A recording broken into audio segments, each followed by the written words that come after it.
अच्छा तो बिल्कुल भी नहीं लग रहा है, क्योंकि मैं 500 किलोमीटर दूर से चल के जबलपुर की धरती पे आया हूं।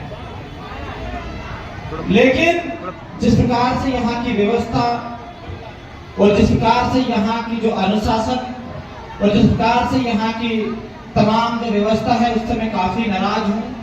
दूसरी बात, मैं यहाँ से 40 किलोमीटर दूर से प्रशासन को भी देखता आया हूँ कि प्रशासन ने जिस प्रकार से आदिवासियों के साथ जो रवैया अपनाया है, वो शायद किसी साथ ना अपनाए।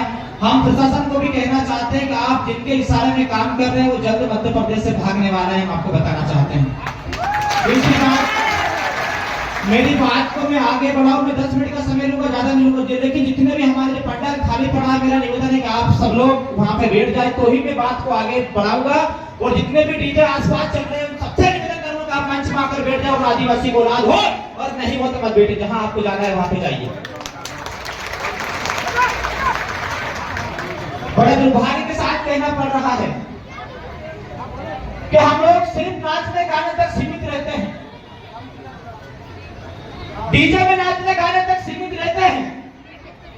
और इसी को देखते हुए मध्य प्रदेश में आदिवासियों के अत्याचार के मामले में मध्य प्रदेश नंबर 1 पर है। फिर भी हमको शर्म नहीं आती, फिर भी हमको शर्म नहीं आती। मणिपुर में हमारी बहनों को ब्रेक लगा कर नेता सराम रोड में घुमाया गया। कितने लोगों को पता है कि मणिपुर में घटना घट रही है?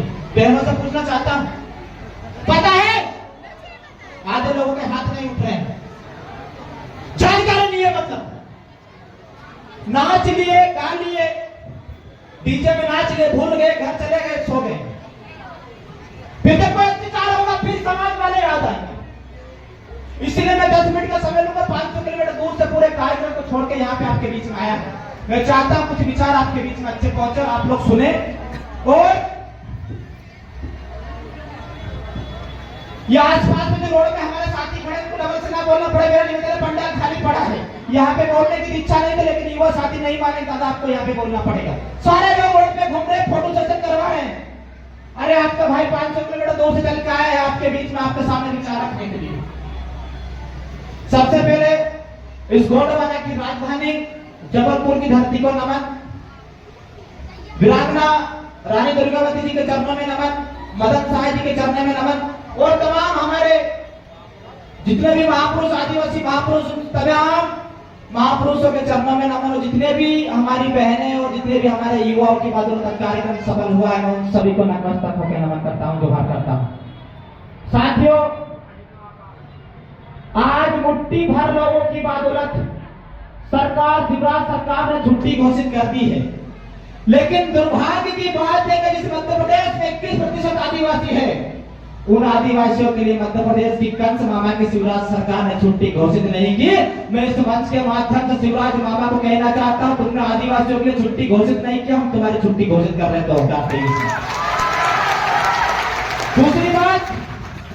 दूसरी बात मैं आप सब लोगों से कहना चाहता हूं कि हम लोग वो लोग हैं जिसने इस बावनगढ़ के अंदर राज चलाया है, और जो लोग हमारे पर शोषण कर रहे हैं, अत्याचार कर रहे हैं, मैं उनसे कहना चाहता हूँ, आप आदिवासियों के घर हमारे यहाँ मजदूरी कर रहे थे, इस बात को मत भूलो। जिस दिन हमारा दिमाग खराब हो गया, उखाड़ के फेंक देंगे आप लोगों को भी, हमारे अत्याचार को भी किसी कंडीशन में बर्दाश्त नहीं करेंगे। और एक और शेर याद आया, मैं आप लोगों को बोले तो मैं बोल दूं कि 4 दिन बाज के न उड़ने से आसमान कबूतरों का नहीं होता, कि 4 दिन बाज के न उड़ने से आसमान कबूतरों का नहीं होता। मैं दावे के साथ कहना चाहता हूँ, कल भी ये देश आदिवासियों का था और आज भी ये देश आदिवासियों का है। अगर आप लोगों ने काम किया है तो आप भूल जाइए, हम रघुनाथ के वंशज है, हमारे अंदर भी वही खून है। सर कटा सकते हैं, लेकिन सर झुकाने के लिए हम लोग किसी कंडीशन में तैयार नहीं है। मैं सरकार और प्रशासन के लोगों से पूछना चाहता हूँ, सरकार और प्रशासन के लोगों से पूछना चाहता हूँ कि मध्य प्रदेश में 47 विधायक ले रहे हैं, इसके बावजूद आदिवासियों को अत्याचार के मामले में अगर मध्य प्रदेश नंबर 1 पाया है, तो है मेरे 47 विधायक आदिवासी समाज के चुल्लू भर पानी में डूब के मर जाओ कि आप लोगों को शर्म आती है थोड़ी बहुत। साथियों, बड़ा दुर्भाग्य के साथ कहना पड़ रहा है, मैं मेरी बहनों से भी कहना चाहता हूँ कि आप लोग रानी दुर्गावती के वंशज हो, आप रानी दुर्गावती के वंशज हो, उस रानी दुर्गावती के वंशज हो जिसने मुगलों को 3-3 बार परास्त किया है, कभी कुछ नहीं टेके किसी के सामने। आप लोग उनके वंशज हो, आप समझिए। आज देखा जाए तो हम लोग नाच गाने तक सीमित रह जाते हैं, लेकिन मैं आप लोगों से पूछना चाहता हूं कि विश्व आदिवासी दिवस मनाने का उद्देश्य क्या है। मैं आप लोगों से पूछना चाहता हूं कि बताइए क्या उद्देश्य विश्व आदिवासी दिवस मनाने का है? क्या पता? 10% लोगों को पता होगा। यही कारण है कि हम लोग नाच कूद के घर चले जाते हैं, असल जो बात होती है उस बात को भूल जाते हैं। संयुक्त राष्ट्र की पहली बार 1982 में बैठक हुई और उसमें चंदन मंथन किया गया, आदिवासियों के ऊपर अत्याचार किया, किस प्रकार से कम किया जाए, आदिवासियों के मौलिक अधिकार किस प्रकार से जिंदा रखा जाए। उसी के साथ में 1993 में बैठक हुई और संयुक्त राष्ट्र संघ ने पहली बार विश्व आदिवासी दिवस की घोषणा की। और संयुक्त राष्ट्र संघ का सिर्फ एक उद्देश्य था आदिवासियों के लिए, उनका कहना था कि आप गधे नहीं हो, आप शेर हो से, और आप इस देश के मूल मालिक हो, और आप इस देश के मालिक हो। ये जमीन तुम्हारी है, जंगल तुम्हारा, ये देश का पैगाम तुम्हारा है, ये संयुक्त राष्ट्र संघ ने बोला था। मध्य प्रदेश के कंस मामा ने चीते लाए थे, पता है आपको? लाया था चीते को, पता नहीं कहां से लेके आया था। और मीडिया के तमाम जो मीडिया के साथी बैठे हैं, अगर बोलूंगा तो शायद बुरा लगेगा, लेकिन हमारे समाज की बहन बेटियों की बात है, बोलूंगा। जब मामा ने चीते लेकर आए, मोदी ने चीते लेकर आए, तो वहां से जहां से चीते लेकर आए वहां तक कूनों तक खबर चलाई, मामा ने चीते लाए, मोदी ने चीते लाए, चीता ने खाना नहीं खाया। तो क्यों खाना नहीं खाया? तो चीते आज ये नहीं कर रहे हैं, तो क्यों नहीं कर रहे हैं? लेकिन मैं शिवराज मामा से पूछना चाहता हूँ, फरीदी बांध में आपने 184 गांव विस्थापित कर दिए, उन आदिवासियों की खबर आपने ली क्या अभी तक? नहीं ली। मैं उनसे कहना चाहता हूँ शिवराज मामा से कि हम आदिवासी हैं, हमें जानवर समझने की गलतफहमी मत करो। जिस दिन हमारा दिमाग खराब हो गया, जिस दिन हमने तीर उठाया, तुमको भागने का रास्ता नहीं मिलेगी। मेरी बात को गारंटी के साथ आप लोग याद रखिए। साथियों, दुख हमारा है तो लड़ाई भी हमारी रहेगी, दुख हमारा है तो लड़ाई भी हमारी रहेगी। मैं एक और बात हमेशा कहना चाहता हूँ, युवाओं से कहना चाहता हूँ कि हमारे समाज के, बीजेपी के, कांग्रेस के गांडू नेताओं के भरोसे लड़ाई मत लड़ना, नहीं तो ये तुम्हारी किडनी बेच देंगे। मेरी बात को याद रखना। आजादी के बाद में छत्तीसगढ़ के अंदर भानीदेव का शासनकाल चला करता था और इसी कांग्रेस के शासन में भानीदेव को मरवाया गया। और मैं आप सब लोगों से पूछना चाहता हूँ, यहाँ पे पढ़े लिखे युवा बेटे हैं, संयुक्त राष्ट्र संघ में कांग्रेस के लोगों ने जाके बोला कि भारत के अंदर आदिवासी नहीं रहता। मैं आप लोगों से पूछना चाहता हूँ, हम लोग आदिवासी नहीं है क्या? आदिवासी नहीं है क्या? अरे कांग्रेस और बीजेपी के लोगों को बोला कि मध्य प्रदेश में 12 करोड़ आदिवासी रहते हैं, और गलती से अगर हम भारत के अंदर ठीक भी कर रहे तो बाढ़ आने की संभावना लगती है, बाढ़ आने की संभावना लगती है। तो सभी साथियों को जोहार, जिंदाबाद, जय आदिवासी। लेकिन जिस प्रकार से यहाँ पे पूरी व्यवस्था होनी चाहिए थी, और मेरा एक ही सिद्धांत रहता है हमेशा कि हमारे लिए कोई नेता नहीं है, हमारे लिए सारे लोग हमारे भाई है। और ये सारे लोग बासी पूरी खा के और बसों में भरा भरा के ठूस ठूस कर आए हुए लोग नहीं है। ये समाज के हक अधिकार की लड़ाई लड़ने के लिए यहाँ पे आए। इनके हक में बात होनी चाहिए, इनके अधिकारों के लिए बात होनी चाहिए, इनके मान सम्मान के लिए बात होनी चाहिए। मैं मेरी बहनों से यहाँ से समाज के माध्यम से कहना जाना चाहता हूँ, अपने पास में दराती रखिए। कोई भेड़िया अगर आम उठाने की कोशिश करे तो रानी दुर्गावती करे, गर्दन काट दीजिए, आम संभालने के जो भी होगा।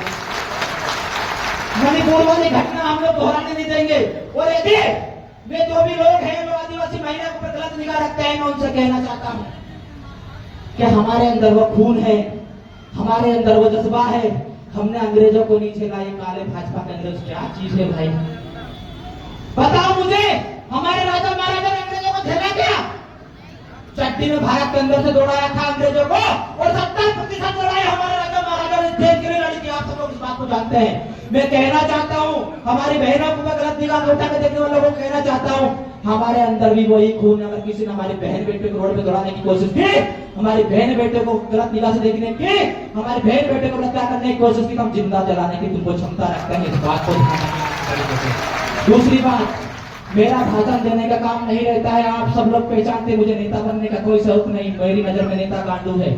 मैं क्रांतिकारी बनना चाहता हूँ और हमारे महापुरुषों के बनाए हुए रास्ते में चलना चाहता हूँ। मैं युवाओं से कहना चाहता हूँ, आपके ऊपर बहुत बड़ी जिम्मेदारी है। इस समाज को अगर बचाना है तो आपको आगे आना पड़ेगा। नेताओं के भरोसे नहीं लड़ाई लड़ सकते।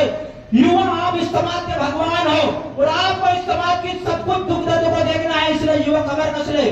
मैं इसीलिए एक बात युवाओं के लिए कहना चाहता हूँ कि संघर्ष के साये में असली आजादी पलती है। कि संघर्ष के साये में असली आजादी पलती है। जिस ओर जवानी चलती है उस ओर जमाना चलता है, जिस ओर जवानी चलती है उस ओर जमाना चलना है। आपको साबित करना है कि जमाना को किस ओर लेके चलना है। लेकिन हम किसी भी कंडीशन में हमारे बहन बेटे के ऊपर, हमारे समाज के ऊपर अत्याचार बर्दाश्त नहीं करेंगे। मैं एक और बात बोलना चाह रहा हूँ आप सब लोगों से कि जब तक हम लोग सुप्रीम कोर्ट की गाइडलाइन है 2011 की, जो आदिवासी अपने आप को आदिवासी नहीं मानता वो किसी भी कंडीशन में आदिवासी नहीं है। और आदिवासी ने क्या, उसको किसी प्रकार से चुनाव लड़ने का भी कोई अधिकार नहीं। मैं आपसे पूछना चाहता हूँ, अगर हमारी धर्म संस्कृति, हमारे रीति रिवाज, हमारे टोटम, हमारे गोत्र अगर जिंदा रहेंगे तो हमारी समाज जिंदा रहेगी। मैं हमेशा युवाओं से कहना चाहता हूँ कि हम जिंदा रहे ना रहे, लेकिन समाज जिंदा रहना चाहिए। ये समाज जिंदा रहना चाहिए, समाज का अधिकार जिंदा रहना चाहिए, हमारी बहन बेटी सुरक्षित रहनी चाहिए। एक और बात मैं विशेषकर आप सब लोगों को बताना चाहता हूँ कि हम लोग यहाँ से सिर्फ विश्व आदिवासी दिवस मनाने के लिए यहाँ पे नहीं आए हैं। हम लोग सरकार और प्रशासन को चेतावनी देना चाहते हैं। 2023 में भाजपा के गुंडों ने जिस प्रकार से हमारी बहनों को नंगा करके रोड पे घुमाया है, हम उनको इस प्रकार से दौड़ाएंगे मध्य प्रदेश के अंदर की कभी सत्ता में बैठने नहीं देंगे उन लोगों को। आप लोग कसम खा के जाइए। दूसरी बात, आपकी बासी कूड़ी, आपकी बसों में भरा भरा के जाने की आदत बंद कर दो। यही लोगों के हम लोग कार्यक्रम में जाते हैं और यही लोग हमारी बहन बेटे के ऊपर अत्याचार करते हैं। तो आप लोग कसम खा के यहाँ से जानना है कि जो हमारे समाज के ऊपर अत्याचार करेगा हम उसके कार्यक्रम में जाएंगे तो नहीं, उसके तरफ देखेंगे भी नहीं। आप चाहे कितना ही पता करोड़पति क्यों ना हो, ये बात आप सब लोगों को कर्म करके जाना है। मैं आप सभी का बहुत बहुत धन्यवाद देना चाहता हूँ, तमाम युवाओं को देना चाहता हूँ। इस वर्गीय विधानसभा के अंदर लगभग 1,05,000 आदिवासी वोट है। मैं कहना चाहता हूँ दूसरे लोगों से, कुर्सी खाली करो, आदिवासी विधायक हम बनाने जा रहे हैं 2023 में, कुर्सी खाली करो, तैयारी करो, हम लोग आ रहे हैं। मुट्ठी भर लोग हमारे ऊपर शासन करते हैं, मुट्ठी भर लोग हमारे ऊपर शासन करते हैं। हम उन सभी का सम्मान करते हैं, हम किसी जाति के, किसी धर्म के खिलाफ नहीं जाते। लेकिन अगर हमारे साथ गलत होगा तो हम चुप नहीं बैठेंगे, ईंट सीट बजा कर देगा सरकार को। तुम्हारी इस बात को याद रखना। कुछ दिन पहले बजरंग दल के गुंडों ने सुन्नी के अंदर हमारे 2 आदिवासी भाइयों को सबके ढाल में मार दिया था। आप सब लोगों ने देखा, यहाँ पे दर्द होता जब समाज की बातें हम लोग सुनते हैं तो। लेकिन आप सब लोग युवा जागरूक थे, युवा समझदार है, आप सब लोग समझेंगे। लेकिन मैं इसी मंच के माध्यम से वचन देके जाना चाहता हूँ युवा को कि जहाँ पे तुम्हारा पसीना बहेगा वहां पे रामदेव को बड़े खून बहाने के लिए तैयार है। डरने की आवश्यकता नहीं है, ये पूरे समाज आपके साथ खड़ा है। अगर आप समाज की बात कर रहे हो, समाज की लड़ाई लड़ रहे हो, तो समाज में पूरा आपके साथ है। जान हम ले भी सकते हैं और जान दे भी सकते हैं युवाओं के लिए। युवा को डरने की आवश्यकता नहीं। सभी को जिंदाबाद, जोहार, लड़ेंगे, जीतेंगे। मैं कुछ नारे रखवाऊंगा और नारे व्यवस्थित करना चाहिए। मैंने सुबह से कुछ भी नहीं खाया है और आदिवासी हम लोग जंगल पहाड़ में रहने वाले लोग, कंदी मूसली खा के जिंदा रहने वाला, केकड़ा मच्छी खा के जिंदा रहने वाले लोग हैं। भूखे प्यासे से कोई फर्क नहीं पड़ता, लड़ेंगे। आधे लोगों के हाथ नहीं उठ रहे, फिर बोलूंगा तो बोलेगा भैया 500 किलोमीटर दूर से आए तो पता नहीं क्या बोल के चले गए। ठीक है, शायद बीजेपी आ रहा है, लेकिन एक बात का आप लोग आने वाले समय में एक बात का ध्यान रखें कि जब भी हम लोग यहाँ पे कार्यक्रम करवाएं तो उसके व्यवस्थित रूपरेखा रहे, व्यवस्थित रहे, चाहे किसी भी पार्टी रहे, चाहे किसी भी संगठन रहे। लेकिन हमें इस मंच के माध्यम से, संगठन के माध्यम से समाज की बात को उठाना है, समाज की लड़ाई को लड़ना है। मैं युवाओं से कहना चाहता हूँ, पूछना चाहता हूँ एक बात कि जब हमारे संगठन इस समाज के लिए बढ़ सकते तो हमें नहीं बढ़ सकते? बताओ। हम भी मर सकते हैं हमारी जमीन को बचाने के लिए, हम भी मर सकते हैं हमारी बहन को बचाने के लिए, हम भी मर सकते हैं हमारे युवाओं को बचाने के लिए। आप लोगों को कसम खानी पड़ेगी। ये भाजपा कांग्रेस के दलाल खड़े लोग हमारी लड़ाई लड़ने वाले नहीं है। इस बात को आप अच्छी तरीके से गार्ड बांध लो। जो भी लड़ाई रहेगी हम लोग डंके की चोट से लड़ेंगे और समाज को बचाने का काम करेंगे। आपको कसम खा के यहाँ पे जा रहा है। सभी को जोहार, जिंदाबाद।